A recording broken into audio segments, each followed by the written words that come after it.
मैं हमारे माननीय विधायक श्री राम कदम जी से अनुरोध करता हूं कि वे 2 शब्द कहें। वास्तविक रूप में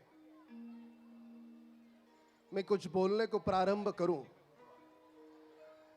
उसके पहले सबको एक नम्र निवेदन करूंगा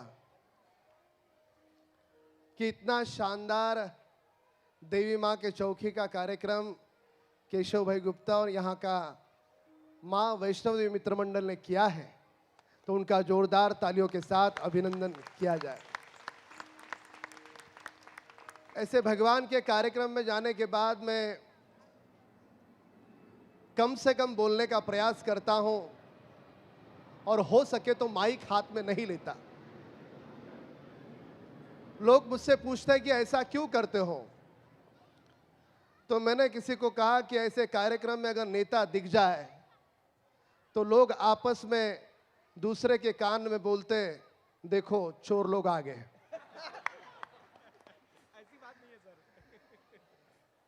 बाकी मेरे साथ बाकी भी पार्टी के नेतागण हैं, भालचंद्र शिरसाट साहब हैं, मेरे दोस्त सुनील दुबे जी हैं, कालू भाई हैं, अनिल चौरसिया, विकास कामत जी, मेनन जी, सभी हैं, अशोक राय जी भी हैं। कभी भी एक दिल से बात बताना, अपना कोई दोस्त है, पड़ोसी है, रिश्तेदार है, यदि ये कहना है कि मेरे साथ तू छल कपट मत कर, मेरे साथ तू झूठी बात मत बोल, मेरे साथ तू पाखंड की बात मत कर, तो हम उसे बड़े नम्र शब्दों के साथ कहते हैं कि तू मेरे साथ पॉलिटिशियन की तरह बात मत कर। इसका मतलब क्या हुआ? तू छल कपट वाली बात मेरे साथ मत कर।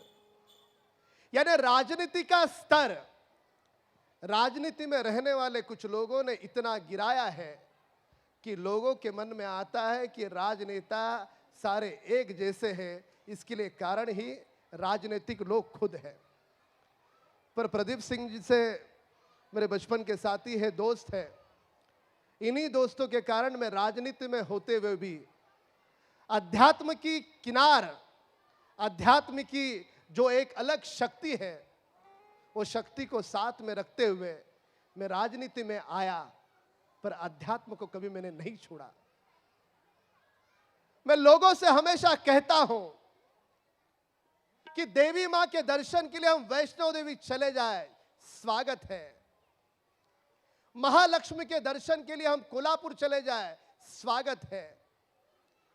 पर जीवन में कोई भी मंदिर में जाकर के देवी का दर्शन करने से पहले यदि हमारे घर के अंदर जो मां के रूप में, जो पत्नी के रूप में देवी है, यदि वो दुखी हो तो मां वैष्णव देवी के द्वार पर भले 10 बार तुम चले जाओ, मां वैष्णवी कभी आपको आशीर्वाद नहीं देगी। तो मैं मान के चलता हूं कि माता की चौकी के लिए माता के सम्मान के साथ मैंने पीछे तो वंदन किया, पर मेरा सही वंदन आगे यहां पर है। और यहां के सारे लोग जो आगे वंदन कर रहे हैं, घर जाकर चुपचाप अपनी मां का, पत्नी का सम्मान करे। यही माता वैष्णवी का सही रूप में, सही मायने में सम्मान है। तो शिरसाट साहब, मैं हमेशा कहता हूं कि जीवन में गरीब बनना कोई शाप नहीं है, क्योंकि गरीब घर में जन्म लेना यह अपने हाथ में नहीं है, पर गरीब करके मरना 100% शाप है।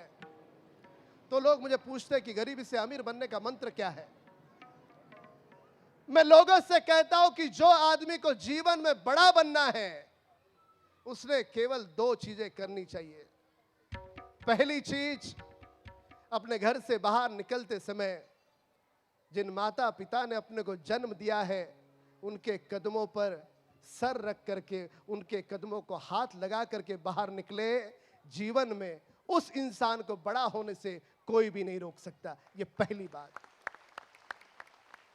लोग मुझसे पूछते कि पहली बात तो ठीक थी, दूसरी कौन सी? दूसरी बात ये कि जिनकी शादी हो गई है, वो घर से बाहर निकलते समय, मैं पांव पड़ने की बात नहीं करूंगा, पर घर से बाहर निकलते समय पत्नी की ओर देखते हुए थोड़ा हंस करके बाहर निकले। हो सके तो अपनी खुद की पत्नी की ओर, क्योंकि जो आदमी अपनी पत्नी को मां लक्ष्मी का रूप मानता है, अपनी मां को दुर्गा का रूप मानता है और पिता को शिव का स्वरूप मानता है, उस इंसान को बड़ा बनने से कोई नहीं रोक सकता। तो आज केशव भाई ने, प्रदीप सिंह जी ने और ये वैष्णव देवी मित्र मंडल ने इतना बड़ा कार्य किया है, तो इनका मैं बहुत बहुत आभारी हूं। 17 साल बीत गए, 17 वर्षों से आप ये कार्य कर रहे हैं। आने वाले 25 वर्ष तक मैं निरंतर इस कार्यक्रम में प्रमुख अतिथि करके आऊंगा। यानी इनडायरेक्टली मैंने खुद ही तय कर लिया कि 25 वर्ष तक मैं हूं। बहुत बहुत धन्यवाद। फरवरी में मेरा एक भागवत होने जा रहा है। भागवत यानी मैं खुद भागवत बोलने वाला हूं। कैसा बोल पाता हूं, अच्छा बोल पाता हूं, नहीं बोल पाता हूं, क्योंकि आपके बगल में मानिकलाल कंपाउंड में ही होने जा रहा है। तो निश्चित तौर पे उस भागवत की कथा को सुनने को भी आप अवश्य पधारे। राजनीति में होने के बाद भी मेरा सही स्वरूप अध्यात्म का है। हम मंदिरों में जाते हैं, मंदिरों में जाकर नारियल चढ़ाते हैं, फूल चढ़ाते, चढ़ाना चाहिए, पर वो नारियल और फूल चढ़ाने की जगह कोई गरीब भिखारी आदमी को 4 निवाले अनाज, थोड़ा सा अगर उसको खाने के लिए भोजन दे दे, तो मुझे ऐसा लगता है कि देवी माँ को नारियल चढ़ाने से ज्यादा किसी गरीब को अनाज देना ज्यादा हित का है। कोई मरता हुआ आदमी, उसको बचाना ज्यादा हित का है। इसके लिए आपने देखा होगा कि मैं घाटकोपर के कार्यालय से पूरे महाराष्ट्र से लोग मेरे पास आते हैं। बाईपास सर्जरी शिरसाट साहब फ्री में करता हूं मैं, कैंसर की केमोथेरेपी फ्री में करता हूं। लोग मुझे पूछते हैं कि वीरेंद्र बख्शी साहब यहाँ पर आए, हमारे मेरे गुरु समान है, तालियां बजा करके बख्शी साहब का हम स्वागत करें। सर अब ऐसा है कि गुरु के सामने बोलने की हिम्मत नहीं होती, पर बख्शी साहब के सम्मान के साथ कहूंगा कि लोग पूछते हैं कि राम कदम जी, तुम्हारे पास भांडुप का आदमी आया, उसकी बाईपास सर्जरी करा के दी तुमने, थाना का आदमी आया, उसकी कैंसर की केमोथेरेपी करा के दी, पूना से आदमी आया, उसको भी मरते मरते बचाने का प्रयास किया तुमने। इसके पीछे कारण क्या? इसके पीछे एक ही कारण है कि जितनी आत्माओं को हम आनंद देने का प्रयास करेंगे, उतना हम परमात्मा के निकट पहुंचेंगे। इसके लिए जितने लोगों को दुख देंगे, उतना हम परमात्मा से दूर जाएंगे। तो इसकी शुरुआत घर से हम प्रारंभ करें, क्योंकि बच्चा जब बड़ा हो जाता है, जिस माँ ने उसको कोख में 9 महीने रखा, तो सबसे पहला उल्टा अपनी माँ को बोलता है और मंदिर में जाकर के देवी माँ के सामने मन्नत मांगता है कि मैं एग्जाम में पास हो जाऊं। अरे जिस माँ ने तुझे कोख में पाल करके बड़ा किया, उस माँ को अगर तू उल्टा बोलेगा, जिस पिता ने मेहनत करके बड़ा किया, उस पिता को यदि उल्टा बोलेगा, तो जीवन की कोई भी शक्ति, कोई भी ऐसी विद्या आपको बड़ा नहीं कर सकती। इसके लिए जब तुम्हारे पैर छोटे थे, नन्ना सा बालक थे हम, उस लड़खड़ाने वाले पैरों को अपने माँ बाप ने हाथ दे करके हमको चलाने का प्रयास किया। पर वही माँ बाप जब बूढ़े हो जाते हैं, उनके पैर लड़खड़ाने लगते हैं, तो हमको उनको थोड़ा सा हाथ देने में हमको कोई भी कमीपन नहीं लगनी चाहिए। और ये अगर जिस आदमी को, जिस आत्मा को ऐसा लगता है कि मैं मेरी माँ बाप की सेवा करूं, उनको उस समय संभालूं, यही असली रूप की माता की चौकी में मानता हूं। बहुत बहुत धन्यवाद। बहुत बहुत धन्यवाद राम कदम जी, बहुत अच्छी बात आपने हम लोगों को बताई। मैं माँ वैष्णो देवी मित्र मंडल की तरफ से श्री केशव गुप्ता जी से अनुरोध करता हूं कि हमारे भूतपूर्व आमदार घाटकोपर के श्री वीरेंद्र बख्शी जी का हार्दिक स्वागत करें।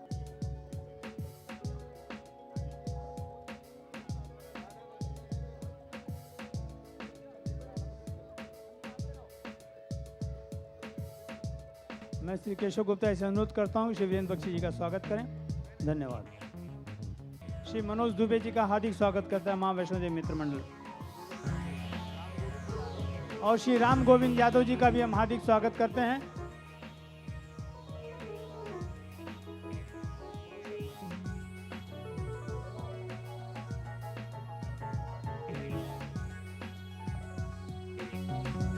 ब्रिजमोहन शर्मा जी का हम हार्दिक स्वागत करते हैं।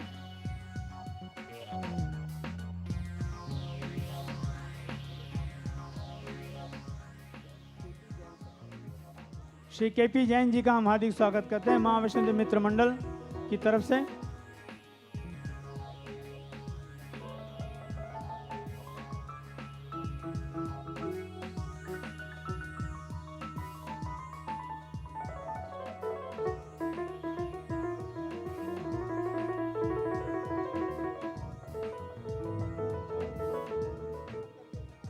मैं आए हुए सभी अतिथियों से स्वागत से अनुरोध करता हूं कि माता के दर्शन करें और अपना स्थान ग्रहण करें। शिव भगवान के चरणों में आराधना जो अनुराधा पौडवाल जी के साथ ड्यूएट है, गाने जा रहा हूँ जरा। बम लहरी कहता है कोई कोई कहता डमरू वाला, बम लहरी कहता है कोई कोई कहता डमरू वाला, बम लहरी कहता है कोई कोई कहता डमरू वाला, बम लहरी कहता है कोई कोई कहता डमरू वाला। दो पल ध्यान लगा के जिसने जो मांगा दे डाला, कितना भोला भाला शिव जोगी मतवाला, मेरा शिव जोगी मतवाला, शिव जोगी मतवाला, मेरा शिव जोगी मतवाला। बम लहरी कहता है कोई कोई कहता डमरू वाला, बम लहरी कहता है कोई कोई कहता डमरू वाला। दो पल ध्यान लगा के जिसने जो मांगा दे डाला, कितना भोला भाला शिव जोगी मतवाला, मेरा शिव जोगी मतवाला, शिव जोगी मतवाला, मेरा शिव जोगी मतवाला।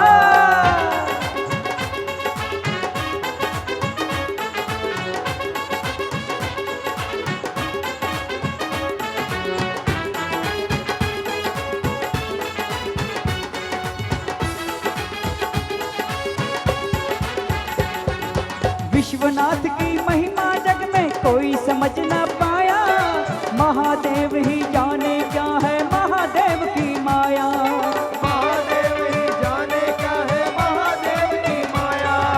खुद कुटिया में रहता है जिसने संसार बनाया, ना जाने कैलाशी के मन को कैलाश क्यों खाया, ना जाने कैलाशी के मन को कैलाश क्यों भाया।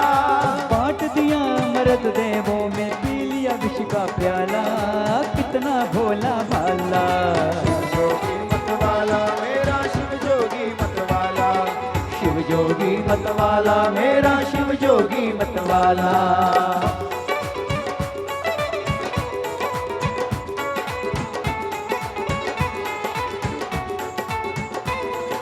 तीनों लोकों में शिव जैसा देखा ना कोई दानी, बस मासुर जैसे पापी की बात भी शिव ने मानी, भस्मासुर जैसे पापी की बात भी शिव ने मानी। ना शिव शासन आसी कोई ना कोई ज्ञानी ध्यानी, दे दे दान सुने की लंका करी ना कानी, दे दी दान सोने की लंका करी नाना कानी। त्याग दिए रत्नों के गहने, पहने सर्प की माला, कितना भोला भाला शिव जोगी मतवाला, मेरा शिव जोगी मतवाला, शिव जोगी मतवाला, मेरा शिव जोगी मतवाला। कहते हैं जो शंकर भोलेनाथ जी की आराधना करता है, भोला भंडारी है, उसके घर में धन के भंडार भर जाते हैं। आइए दोनों हाथों को ऊंचा करके, जिसको धन चाहिए धन मांग ले, जिसको जो चाहिए मांग लीजिए, मेरा भोला शिव जोगी मतवाला। पुष्प विमान दिए देवों को की नंदी की सवारी, एक दिन गौरा बोली शिव से समझो बात हमारी, एक दिन गौरा बोली शिव से समझो बात हमारी। भोला भोला कह के तुमको ठग लेते हैं पुजारी, कब आंखें खोलोगे अपनी है बागंबर धारी, कब आंखें खोलोगे अपनी है बागंबर धारी। ये भी ना देखे भोला है कौन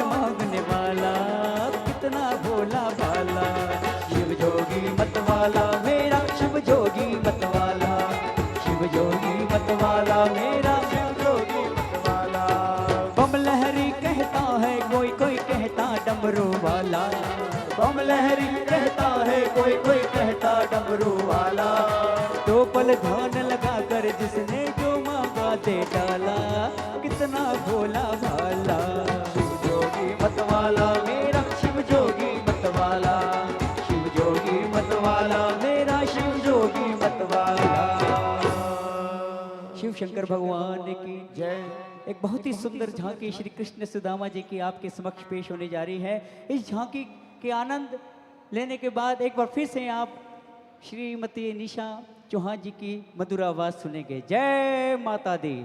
अभी अभी हाल ही में मैसेज मिले हैं कि आस्था भजन चैनल के श्री अरविंद जोशी जी जो यहाँ पर आज आमंत्रित हैं, वो आउट ऑफ स्टेशन होने की वजह से उनकी गाड़ी डिले है। तो जैसे ही गाड़ी उनकी मुंबई पहुंचेगी वो यहाँ तशरीफ लाएंगे, आस्था भजन चैनल के श्री अरविंद जोशी साहब जी। और वहाँ तक पहुँचाने के लिए मेरे वीडियो वाले भाई साहब श्री नंदू भट्ट जी, जोरदार तालियां बजाइए। आस्था चैनल, संस्कार चैनल पर जितने भी आप कभी कभी कोई भजन सुनते हो, प्रवचन सुनते हो, तो ज़्यादा से ज़्यादा वीडियो रिकॉर्डिंग श्री नंदू भट्ट जी की ओर से होता है। आज उनकी टीम यहाँ पर उपस्थित है, तो आइए कृष्ण जी आगे। जय माता की। गरीबी से बुरा हाल धर्मपत्नी के बार बार कहने पर सुदामा ना चाहते हुए अपने बचपन के मित्र कृष्ण से मिलने चला। द्वारकाधीश के महलों के अंदर जाने का प्रयास किया तो द्वारपालों ने रोका। है किधर जाता है? सुदामा ने प्रार्थना की, ऐ द्वारपालो,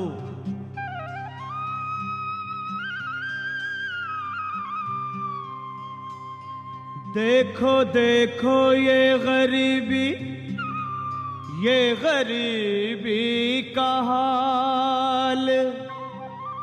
कृष्ण के दर पे विश्वास लेके आया हूँ। मेरे बचपन का यार है मेरा श्याम। यही सोच कर मैं आस करके आया हूँ।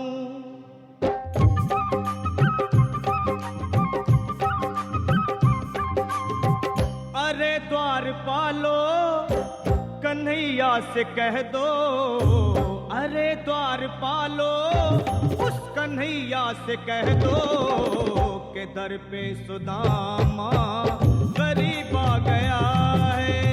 के दर पे सुदामा गरीब आ गया है। हाँ, भटकते भटकते न जाने कहाँ से, भटकते भटकते न जाने कहाँ से तुम्हारे महल के करीब आ गया